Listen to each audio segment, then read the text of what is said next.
Hello, everyone, and welcome to this special episode of Beyond Disabilities. Now, I did do a live about this while I was over there, but today I'm going to do a full review of Walt Disney World. So, welcome to this special episode, Beyond Disabilities, Walt Disney World. So, between the 15th and the 19th, no, not 15th and 19th, it is between the 9th and the 15th of September. I went to Walt Disney World. Now, for those that don't know, I have autism and I have dyspraxia as well as anxiety and depression. So I've traveled on my own before, so I've not got problems with this. But before, I didn't put any accommodations in place or support in place because of my disabilities. So this time I thought I would. So let's go right back to the very beginning. I think it was June I started booking it.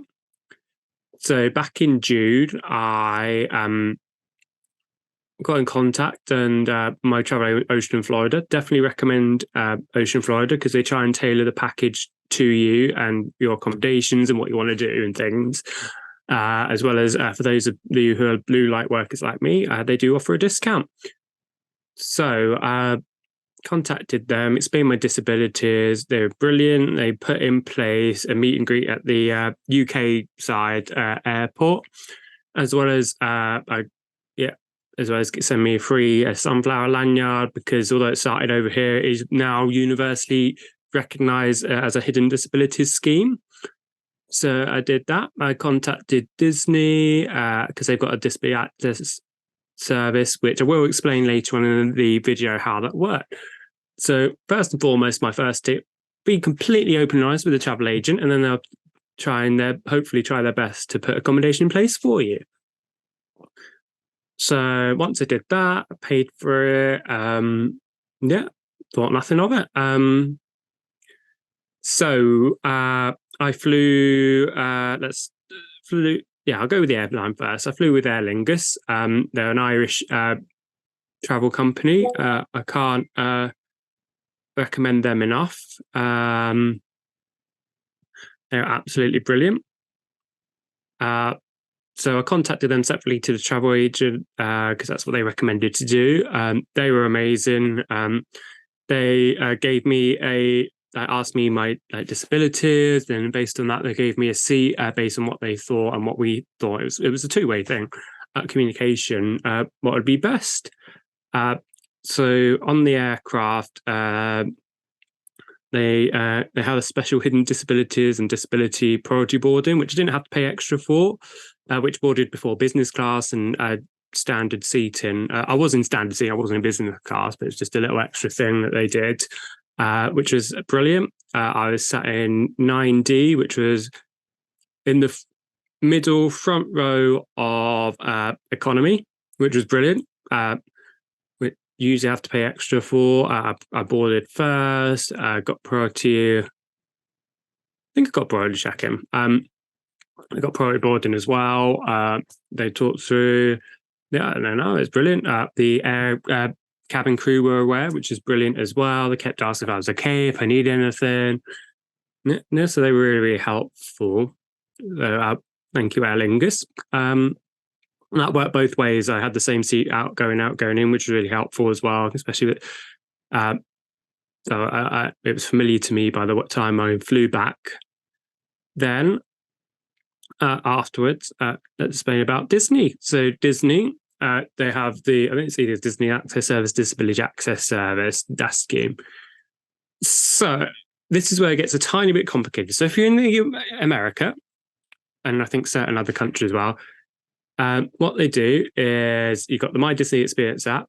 When you're in the park, you use the My Disney Experience app to book return time to rides. If you're in America or certain other countries, officially not the UK, I'll go on to that in a minute, you can book 2 rides. I think it's up to, is it 30 days or 60 days? I think it's 30 days before your arrival date per day that you're there, which gives you return time, so with the return time, you can enter it's usually light lane, or some of the rides do have a certain disability lane off the ride to enable you to not wait as long and to get on the rides.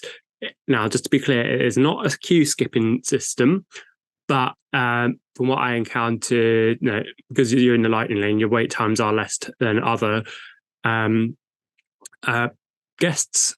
So then you can book the 2 rides, which is brilliant. Now, if you're in the UK, and this works for pre-ordering Magic Bands and Magic Band Pluses as well, use a VPN, and then you can pre-book the rides as if you were in the US, which is good because you get an online appointment with one of their cast members in Disney.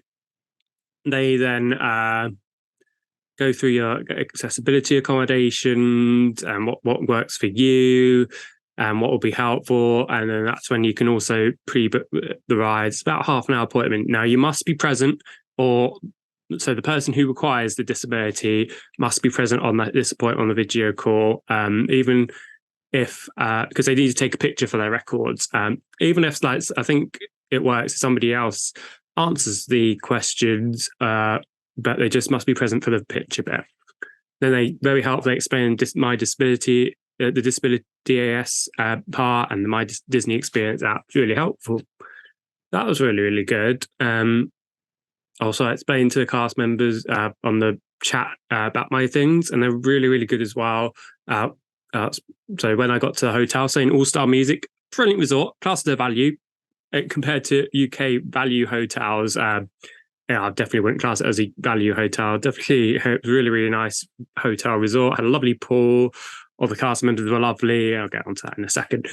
But they put me in a block. It wasn't a preferred room because I think it's Calypso rooms. I think I was in the jazz section.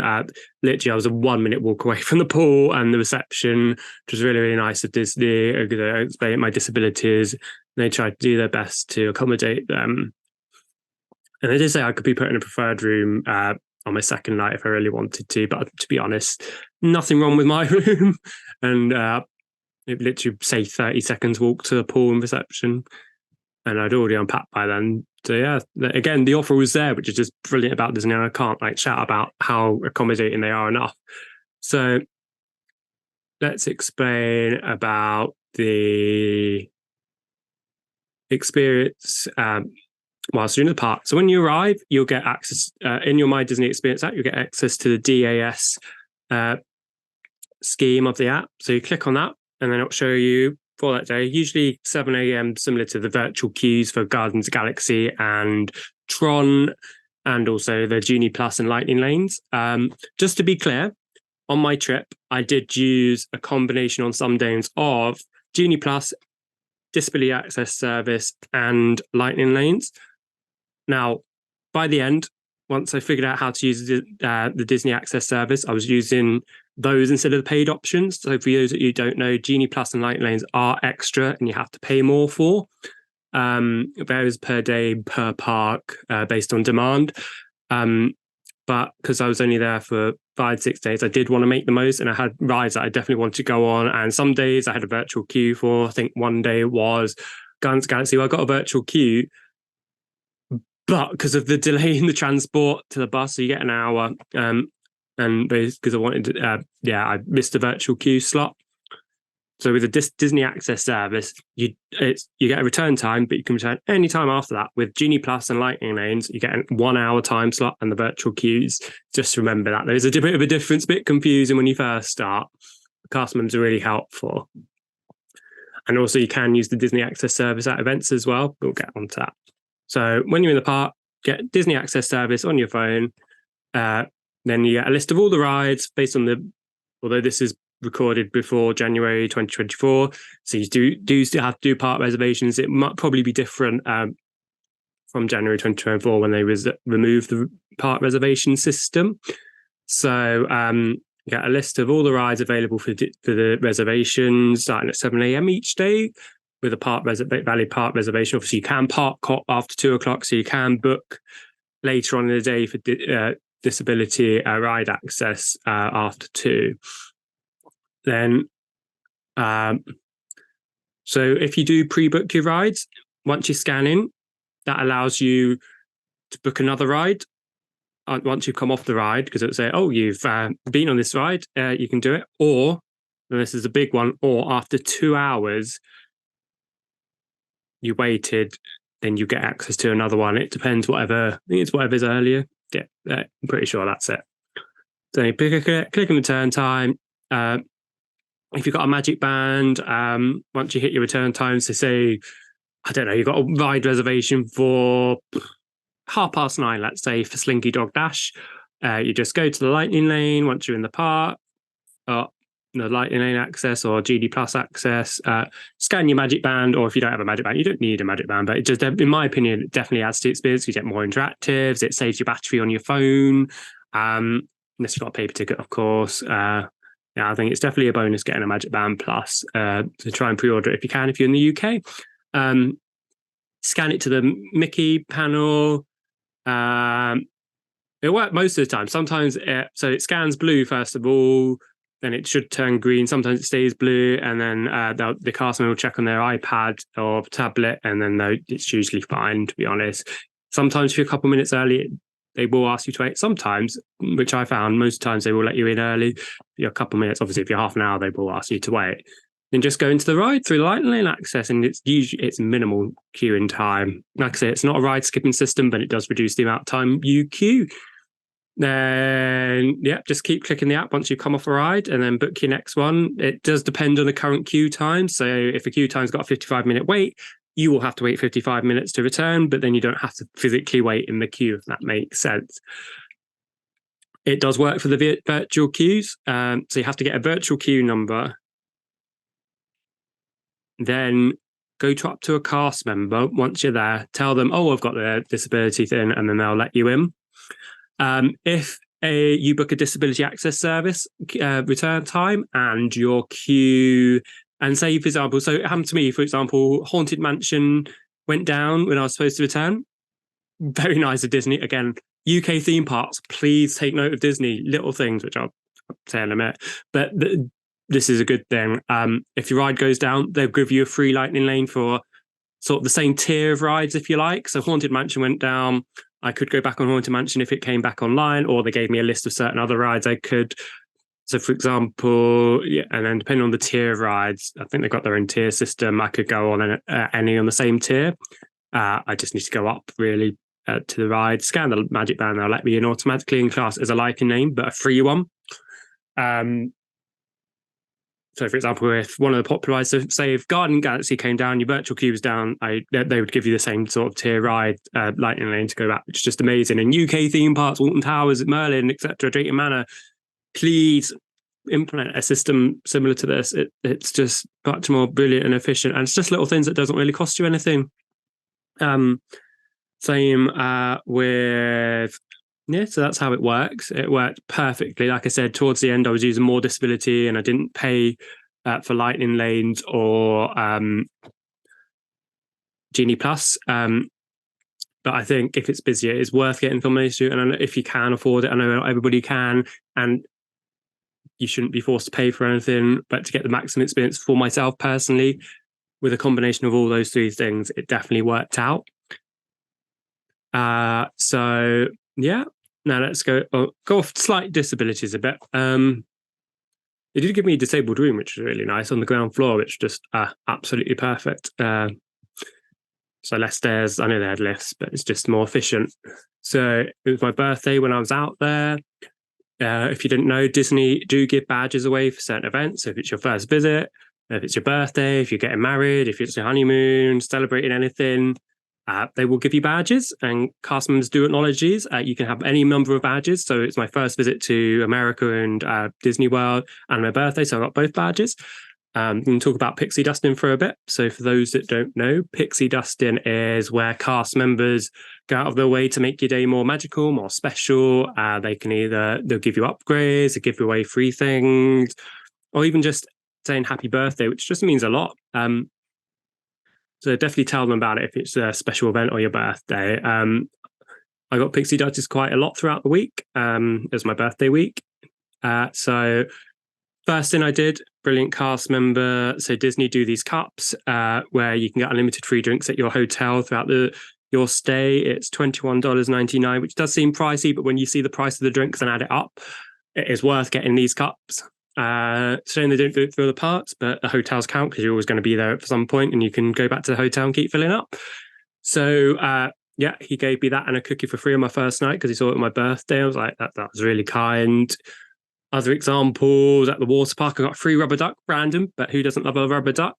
And also I got free food, free cupcakes, free cookies, and just lots of cards that said happy birthday. It just means a lot. Little things just make a difference. And again, UK theme parks, please, even if it's just giving a badge, saying it's your birthday or celebrating something, just little things to make your extra day special, things that won't cost a lot. Honestly, little manners cost nothing. So just little things. And I know Disney's worth lots of money, but please just implement these little things to make the UK theme park experience on par with the American theme parks. Because we do surely lack in stuff like that. Even at the water parks, it was lovely as well when they saw my theme park badge. Obviously, I wasn't wearing it when I was on the rides or swimming or stuff, but it was just nice. And the bus drivers on Disney Transportation every time was just perfect. Honestly, recommend Disney World enough. So yeah, that's my disability experience. Hoping to go Orlando at some point in the future as well. So I'll do one on that. But thank you very much for watching. There'll be more videos, more podcast episodes very, very soon with more amazing guests. I am in the process of organising and recording those. If you want to check out all my other podcasts, available on Spotify, YouTube, and Amazon Music and other podcast platforms. Cosplayer World Beyond, the first episode, which is a crossover between Beyond Disabilities X and Cosplayer World Beyond. It's Halloween on 23rd of November. Can't remember which. Pretty sure it's 23rd of November, but it's on my YouTube and Spotify for upcoming episodes. So yeah, thank you very much for watching. I hope you have a good rest of your day. Goodbye. Also, I hope you like my new setup. I've got a new camera and a new microphone for my birthday, so it'd be interesting to see how it is. Bye.